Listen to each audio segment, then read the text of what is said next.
ராகவேந்திர தீர்த்தருடைய கிரந்தங்களை தெரிஞ்சின்றாலும் அவனும் பண்டிதனே, அதுவே மகாபாகியம்னு பார்க்குறோம். ஏனால் இதுவும் பாஷ்ய பாவம், பரவாயில்ல. ஏன்னா பாஷ்ய பாவம், பாஷ்ய பாவம் அப்படின்னால்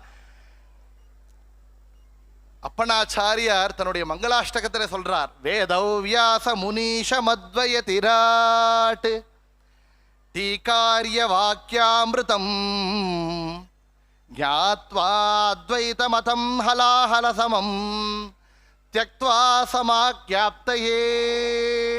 வேதவியாச முனீஷ மத்வய திராட் டீகாரிய வாக்கியாமிருதம். வேதவியாசர் மூல கிரந்தக்காரர், ஆச்சாரியர் ஸ்ரீமத் ஆனந்த தீர்த்த பகவத்பாதாச்சாரியர் சர்வமூலக்காரர், ஜெயதீர்த்தர் டீகாக்காரர்.